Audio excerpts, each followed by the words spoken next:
Welcome back. I want to thank you for joining Navigating Change, Leading with Emotional Intelligence. I am Michelle Hill, and I will be guiding us through our second micro learning session on barriers we face in leading teams with different levels of emotional intelligence. Micro learning part 2 of 4. So we want to start off with looking at 3 barriers during this particular time together. And the first one, I want us to look at the differences on an individual who has a low level of emotional intelligence versus an individual who has a high level emotional intelligence, and really kind of compare the two. We've got the visual here that's outlined for you, and when we look at the low that low level, aggressive, critical, passive, it's demanding, egotistical, poor listener, easily distracted. And we can also look at people with low EQ. Oftentimes they give their opinion even when it won't help the situation, or maybe their opinion wasn't asked for. Sometimes it can feel like they brush people off, and the individual may feel that they're bothered by them. They sometimes deny emotions that impact their thinking. So they'll make decisions really driven through how they feel about something, but believe it's more fact-based.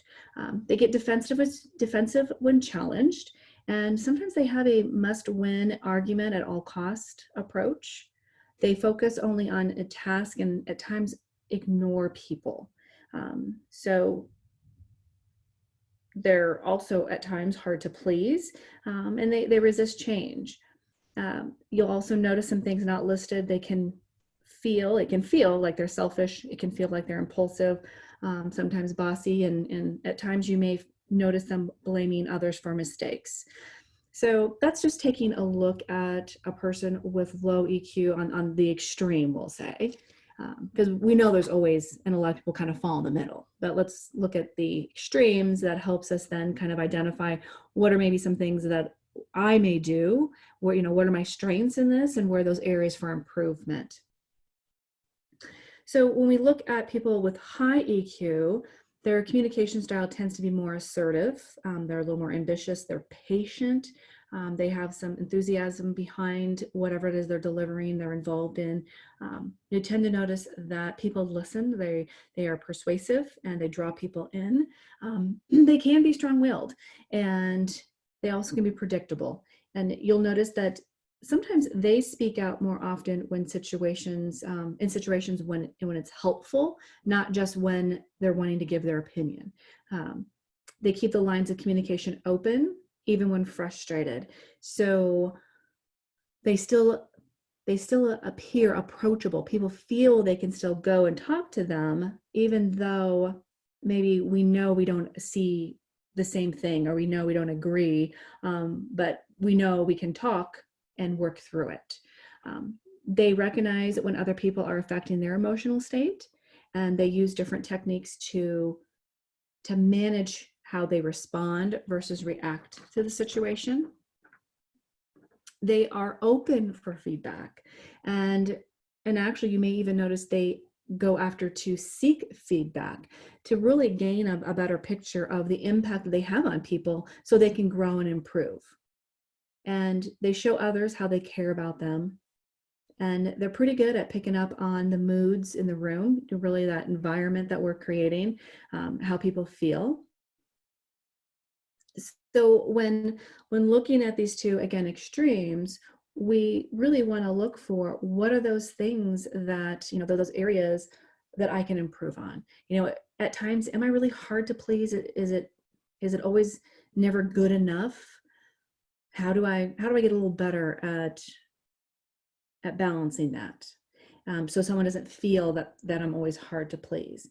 And how am I to change when people bring ideas?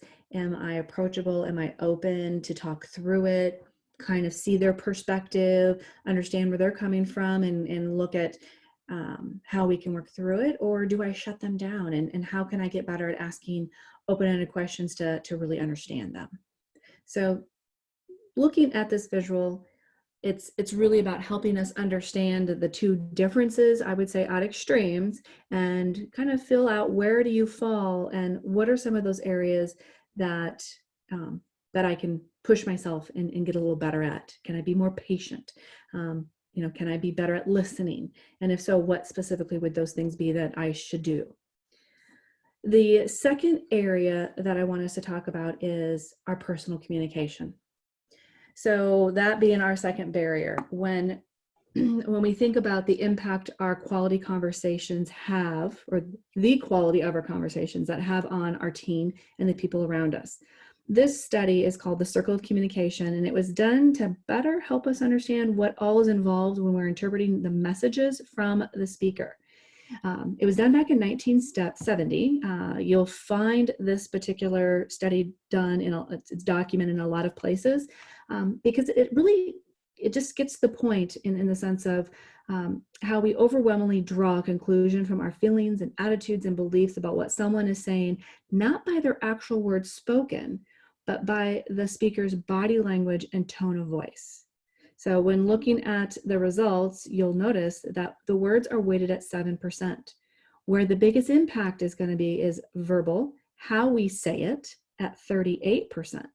So the verbal is going to be our tone, our volume, our speed. Do we emphasize a word? It's really about that how we say it. And the other part is going to be the nonverbal at 55%. That's our expressions and actions.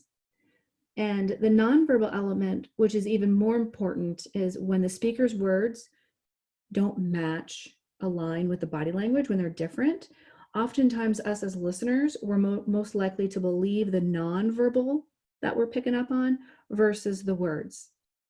So as an individual, it's really important for us to think about not only how good are we at communicating information, keeping our people up to speed, helping keeping them in the know, and so they're aware of what's happening and they feel a part of something bigger. But it's not just getting the information out, but it's how, and it's also what I'm doing, my body language, my facial expressions. So part of that's my emotional state and having awareness of what's going on with myself internally as I'm communicating with others, because that will impact how they interpret the message. So when we're working on building relationships and trust within our team, really quality face-to-face conversations are important, because we're able to get the words, the verbal and the nonverbal. Whereas when we're on the phone, we're missing those nonverbal cues and we're getting just the verbal and the words. We go to email or text. Now we just have the words, we have nothing.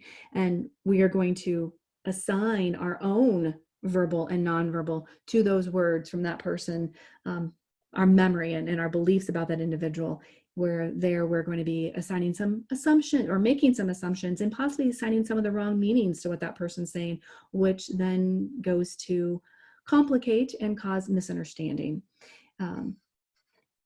So right now with COVID-19 and what's happening, where some of us are now working, have left our buildings, our businesses, and we are possibly working remote from home, and you're managing those individuals, looking at how can we get better at having, connecting purposely, keeping people in the know, and doing the best we can to have the face-to-face. And that next best face-to-face is going to be a platform that is going to let us see each other via our computers. So ones that we may be familiar with is going to be Zoom. Google has a similar platform, as well as Teams on Microsoft 365. You can also use their video conferencing. So looking at what are your tools you have available, and blending, creating a mix of, as often as possible, having more face-to-face, whether it's virtual face-to-face or physical face-to-face, as we are working through social distancing, that we can collaborate and have those productive conversations with our team and reduce assumptions and create clarity and really build a stronger understanding of where we're going and how we're going to get there and what people think and feel about it. Because right now, especially right now, we have a lot of emotions going on, and everyone is reacting and responding to what's happening in our world around us today, both at work and at home.